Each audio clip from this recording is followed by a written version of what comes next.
Oh shit, we're going. Action figures! Hey, any of you guys into gardening? Right, Phil.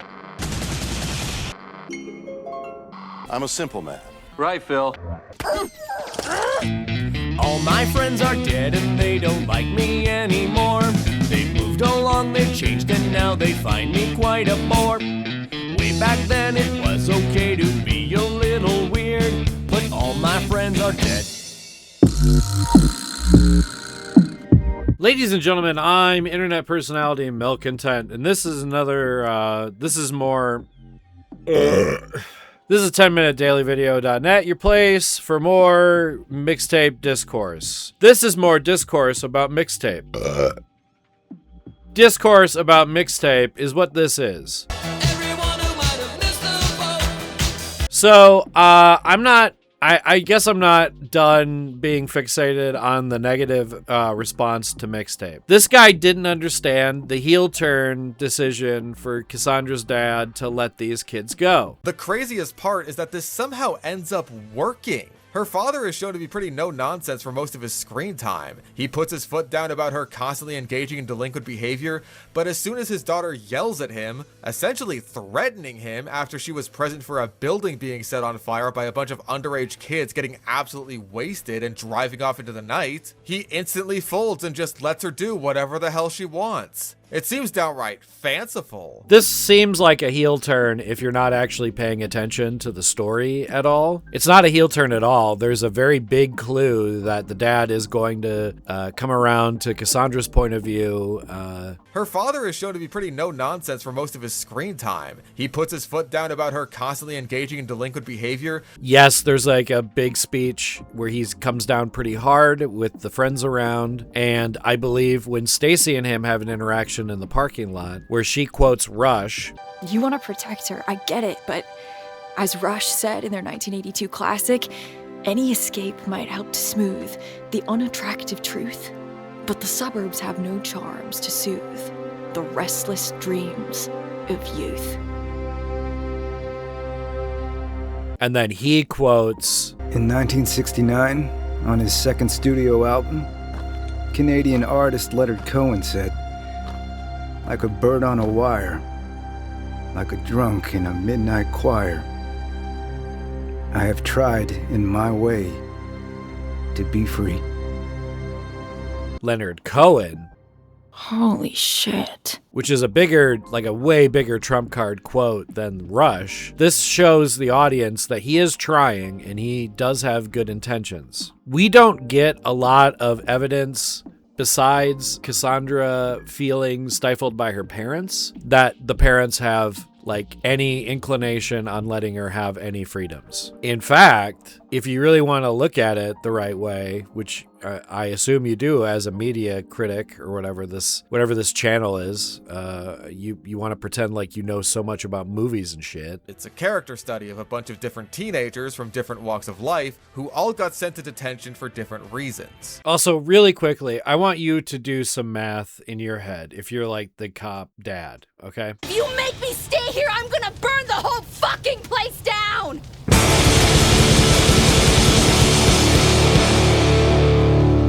There'll be patrol cars up and down this road. I can let my teen daughter escape before the other cops show up. This fire could have happened for a myriad of reasons. It doesn't need to be her. Even if I believe that she did it, which maybe she didn't even do it and is just taking credit for what's a mistake. I happen to know that there is a cabin out there and I know it's abandoned, and frankly, it being burned down, it's probably safer that it's gone, burnt out. They can get in there and really get rid of the bones of the thing, so there's no reason for teens to go out there anymore.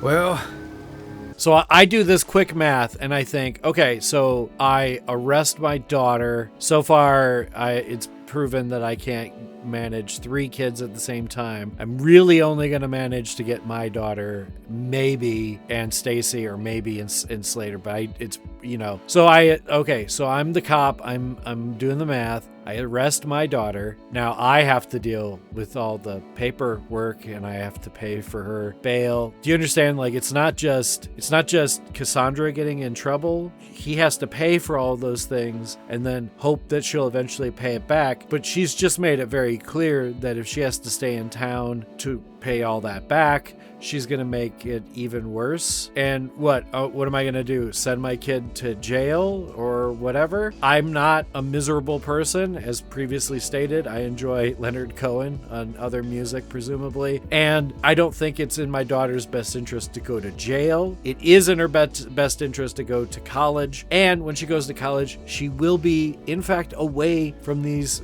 delinquents. In fact, one of them is leaving tomorrow if I just let all of this go. So if I let these kids run into the woods, I don't have to deal with shit. I don't have to deal with paperwork, and I don't have to pay any extra money. I guess we have ourselves an understanding. Threatening her father, a cop. You sound like a fucking narc. At least expected of a typical California pothead teenager. You sound like a fucking narc. Stealing, vandalism, drugs, and arson are actually cool. It's our mean parents that don't want us to end up dead in a ditch that are the antagonists here. You sound like a fucking narc. And now a word from our sponsors. We will return after these messages. That's Mr. Paulie's handwriting. LAP 213. Well, I said lap, but I suppose LAP could stand for something, too. Could you give me a wee bit of background, Lieutenant? Oh, right, sir, sorry. If you'll just step into the bedroom for a minute.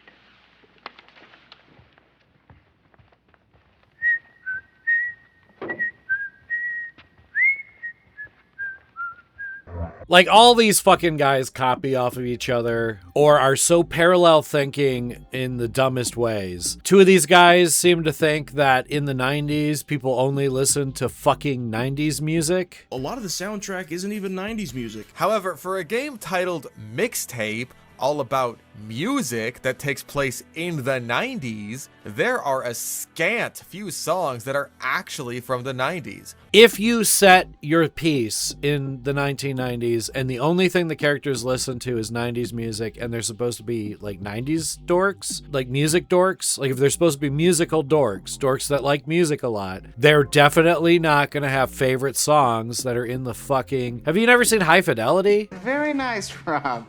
A sly declaration of new classic status slipped into a list of old safe ones. Very pussy. Excuse me, I was in a minute. Couldn't you be any more obvious than that, Rob? How about, I don't know, the Beatles? How about fucking Beethoven? Track 1, side 1 of the Fifth Symphony. How can someone who has no interest in music own a record store? My point is to be authentic about a music nerd, you have to... Like they like music from generally stuff before they were born. I mean, can you tell me the modern music that you fucking listen to? Do you only listen to the stuff in the decade that you're in? What is this? This is stupid. You have to be like willfully stupid about media analyzing in order to analyze Mixtape's plot. And the only thing these guys have is the plot analysis. So then they have to like end up sounding like dorky dweebs that can't have any fun forever to criticize what is essentially just a teen party movie. It's so weird how these guys climb onto their soapbox and they act like a bunch of namby-pamby. That's so namby-pamby. To be honest, if they were to use the same logic to a bunch of movies that are considered classics like Super Bad or Hot Rod, or like there's just so many dumb teen comedies that this is sort of playing with the tropes of, and all of them have the same stakes, and I don't quite understand why video games are somehow above that kind of concept when one of the most popular games ever is Power Wash Simulator. I'm an idiot! I could have just pressed tab! Both things can be true. What I'm saying is you have to be a dork. Like you have to be like be a dweeby nerd, dorky, nerdy, and like an unfun, uncool, like a twatty, shitty, sand in my vagina type, worthless to be around type human being to have these kinds of prissy, sissy, namby-pamby. That's so namby-pamby. takes. That Cassandra's friends are a bad influence because the idea is that she's overcompensating due to her years of being held back and sheltered by her parents. But that overcompensation results in her hanging out with Stacy and Slater, who are paradoxically the characters we're supposed to be rooting for. Do you get what I'm saying? Like, I'm shocked that these guys can get out of the lockers that they're perpetually stuffed in long enough to make videos and edit them. Well, specifically, long enough to copy other people's videos and then upload it.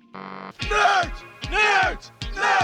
Right, okay, they're all dorks, whatever. I'm gonna put a button on this episode because it's not fun. I always tackle this topic thinking I can come at this with a fresh idea, and I just did it by explaining that there were narrative seeds. And then I was gonna like talk about how fundamentally all of these videos are the same. Like, I'm H Bomber Guy pointing out that there's some kind of like stealing on the internet. Like, you guys aren't fucking aware that there's stealing on the internet. All you need to know is one of these videos is called Mixtape is Nostalgia for Failures, and one of these videos is called Mixtape is Nostalgia for Losers. And that just tells you all you need to know. Every one of these episodes has the same elements. They all, like, to one degree or another, recap the story. To one degree or another, moralize on the actions of the characters. To one degree or another, complain about the lack of gameplay. And to one degree or another, accuse, reviewers of taking money or bribes or whatever. If I have to get a job here,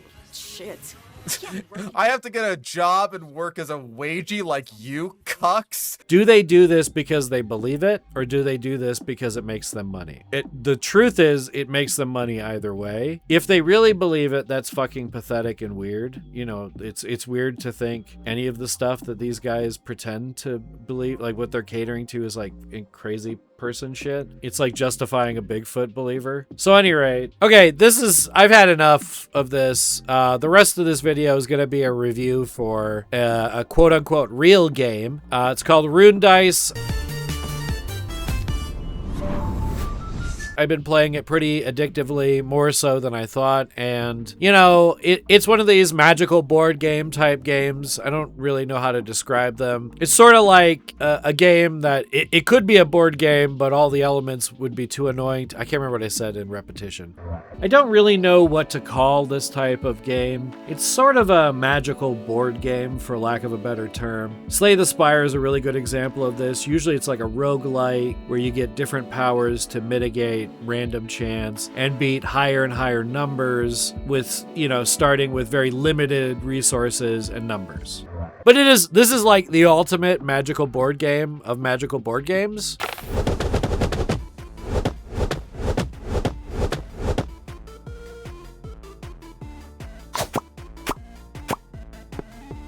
Everybody who's had a bunch of dice, have flicked dice into dice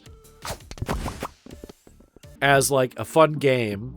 There's an entire genre of flicking board games that are, just this kind of idea. Essentially, they're taking the concept of a flicking board game and the idea of escalating dice, and honestly, it feels good in a way that Racoin just doesn't feel good. I don't really like it that much. I kind of push off of this one particularly. It feels really RNG oriented, and it doesn't feel great when you game it, unlike other games with dice and stuff. Racoin feels random and kind of unfair, and it feels like you're not doing anything when you add stuff to your arsenal. In Rune Dice, it feels really good, and all of the different classes feel really good. And it feels really fun to progress those characters. One of the problems with roguelites is there's like a lot of grinding required, and a lot of games do not give you enough variety that you can actually play it. This game, there are like a few generic dice, like healing dice and things like that, but every class has their own dice. The class dice make each run feel unique, interesting. You play it differently depending on who you are. And as you level up the characters, they get more and more powerful depending on what class you are. Like, I actually couldn't believe this. Like, let's say you pick the wizard class. I've been leveling up the wizard class. Eventually you get like an item, you get items to start with as you level up the class, and then within the class there's 3 different wizards. There's also Necromancer, and there's a Rogue and a Warrior. The game's $15 on Steam. I recommend it. It's one of my favorite of these magical board games. The physics of it feel mostly fair. I definitely have said, what the fuck, why did that not connect? But whatever. It's also a game that has like a lot of variation that they can add to it by adding different physics type things that I haven't seen in the game yet. If you like these games that are random, but there's some strategy behind them, and if you like physics-based stuff like I do, this is a good one to check out. The pixel art graphics are really good. And unlike, other dice games with pixel art graphics like Dice with Death, I think everything looks like it all coheres.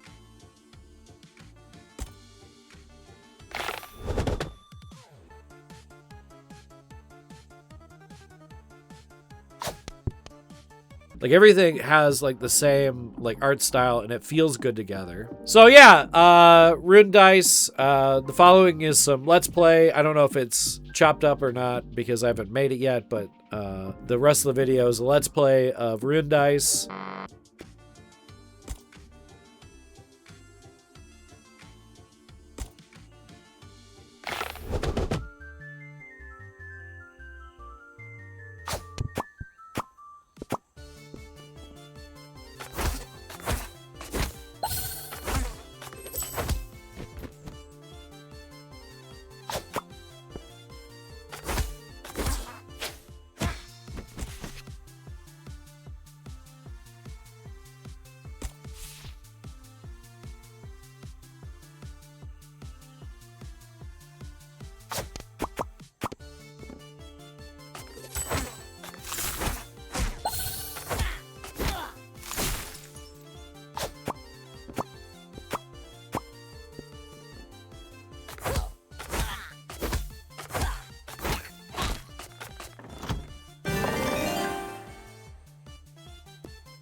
Thanks for watching. Thanks for watching. If you've got money, I got a Patreon. If you've got money, I got a merch. If you don't got money, you can like and subscribe. And thanks for watching. I said that already. And thanks for watching. Bye.